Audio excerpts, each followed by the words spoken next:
Das Recht auf Freiheit, abgesehen natürlich von der Gesundheit, ist Freiheit wohl unser kostbarstes Gut.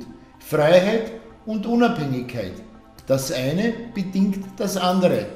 Doch all die Freiheitsrechte, die wir in den letzten Jahrzehnten genießen konnten, sind nicht selbstverständlich.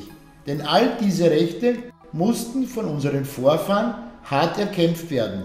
Viele Menschen haben für die Freiheit, wie wir sie in Österreich seit 1955, seit Unterzeichnung des Staatsvertrages kennen, mit ihrem Blut bezahlt. Vor allem in der Nazizeit hatten Menschen, die sich gegen diese Tyrannei und Unterdrückung zur Wehr setzten, kein leichtes Spiel und landeten, wenn sie erwischt wurden, zwangsläufig im Konzentrationslager.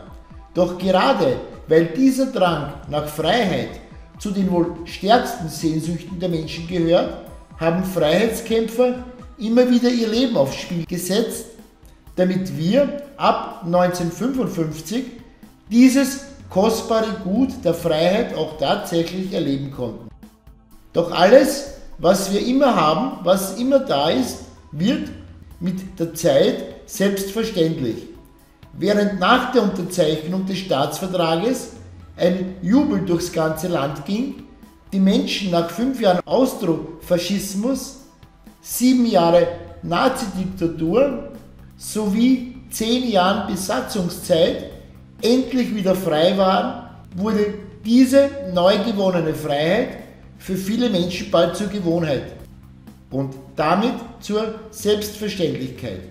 Das österreichische Wirtschaftswunder, das bereits in den 50er Jahren eingeleitet wurde und in den 70er und 80er Jahren seinen Höhepunkt erreichte, ließ die meisten Menschen vergessen, wie kostbar die Freiheit tatsächlich ist. Doch wenn der Wert einer Sache mit der Zeit immer mehr verloren geht, und Freiheit ist sicher viel mehr als nur eine Sache, werden wir bequem. Wir strengen uns immer weniger an, verlieren unseren Kampfgeist und bemerken nicht, wie unsere Freiheit langsam, schleichend, fast unbemerkt immer mehr dahinschwindet. Wie sehr unsere Freiheit tatsächlich in Gefahr ist, merkten wir erst im März 2020, als aufgrund der sogenannten Corona-Krise ein Großteil unserer Freiheitsrechte binnen kürzester Zeit von der Regierung außer Kraft gesetzt wurde. Dies alles unter dem scheinheiligen Deckmantel der Sicherheit. Sicherheit für unsere Gesundheit. Anstatt jedoch gegen diese Entrechtung aufzustehen, billigte der Großteil der Bevölkerung diese Maßnahmen. Wie kostbar ist die Freiheit für uns wirklich? Die Antwort auf diese Frage lieferten Meinungsumfragen. Laut einer Umfrage des Gallup-Institutes waren Ende April 2020 84% der Bevölkerung bereit, zur Bekämpfung des Virus ihre persönlichen Freiheitsrechte vorübergehend aufzugeben.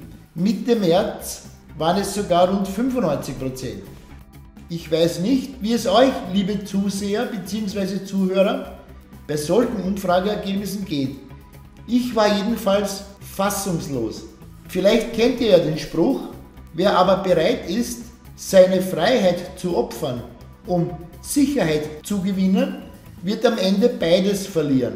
Ich kann natürlich nicht sagen, wie es euch geht, aber ich für meinen Teil bin nicht bereit, meine Freiheitsrechte aufzugeben, um keinen Preis der Welt, weder auf begrenzte, geschweige denn auf unbegrenzte Zeit. Die Freiheit hat einen Wert, der letztlich unbezahlbar ist. Wenn uns aber unsere Freiheit so wichtig ist, stellt sich natürlich die Frage, was sind wir bereit dafür zu tun? Was ist uns also unsere Freiheit tatsächlich wert? Sind wir bereit, für unsere Freiheit auch einzustehen, Nein zu sagen, wenn unsere Freiheit bedroht ist, auch dann noch Nein zu sagen, wenn die Verweigerung von Zwangsmaßnahmen bedeutet, dass wir dafür vielleicht bestraft oder gar eingesperrt werden?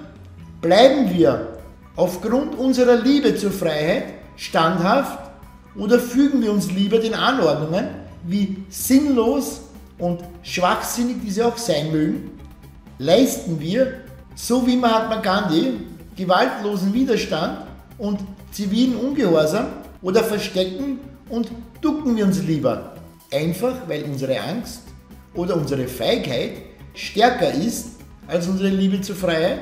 Sind wir, wenn die Freiheit doch so ein kostbares Gut ist, auch bereit, unsere Stimme gegen Unterdrückung zu erheben und für unsere Freiheitsrechte einzustehen? Und falls nicht, welchen Wert hat dann die Freiheit für uns tatsächlich?